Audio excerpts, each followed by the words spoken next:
First captaincy task ఇదే. And ఇంకో twist ఏంటంటే ఈసారి ఒకళ్ళు కాదు, ఇద్దరు కెప్టెన్స్ ఉండబోతున్నారు బిగ్ బాస్ హౌస్లో for the very first time. ఇంతకు ముందు ఏ సీజన్లో కూడా ఇలా లేదు ఇద్దరు కెప్టెన్స్ అన్నది.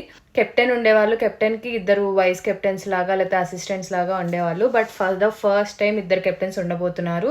అండ్ ఇది వైల్డ్ కార్డ్స్ వర్సెస్ ఆల్రెడీ ఇంట్లో ఉన్న కంటెస్టెంట్స్కి మధ్య జరుగుతున్న టాస్క్. వైల్డ్ కార్డ్స్ అందరూ ఉన్నారు కెప్టెన్సీ కంటెండర్ టాస్క్లో.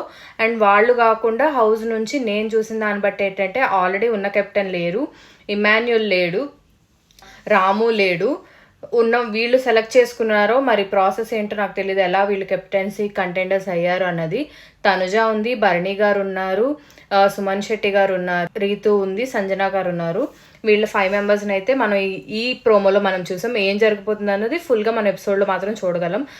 For the first time Sanjana ఒక ఫిజికల్ టాస్క్లో కలబడింది. ఎప్పుడు దూరంగా ఉంటాను, నాకు అబ్బాయిలతో అలా కలబడటం ఆడటం నాకు నచ్చదు అనే సంజన కూడా ఈసారి ఫుల్ ఫ్లెడ్జ్డ్గా ఆడింది. అండ్ వైల్డ్ కార్డ్స్లో వచ్చిన అమ్మాయిలు ఒక్కొక్కళ్ళు మామూలుగా లేరు. అబ్బాయిలు అయితే సరే అందరూ చాలా స్ట్రాంగ్గా ఉన్నారు. ఈవెన్ వచ్చిన లేడీస్లో కూడా మాధురి కావచ్చు, రమ్య గారు కావచ్చు, నెక్స్ట్ వచ్చేసి ఆయేషా కావచ్చు, ముగ్గురు కూడా చాలా స్ట్రాంగ్గా ఉన్నారు. అండ్ మీరు కనుక ముందు ఎపిసోడ్స్లో చూసినట్టయితే ఇక్కడ వచ్చిన ముగ్గురు లేడీస్కి ఒకటే స్ట్రాటజీతో వచ్చినట్టున్నారు. ఏంటంటే గొడవలు పెట్టుకోవాలి, అదే వాళ్ళ గేమ్ ప్లాన్ లాగా ఉంది.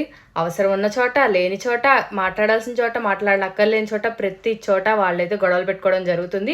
ఈ వీక్ అయితే ఇద్దరు కెప్టెన్స్ ఉండబోతున్నారు. కెప్టెన్స్ ఎవరు అన్నది మీరు నాకు గెస్ట్ చేసి కమెంట్ చేసి చెప్పండి.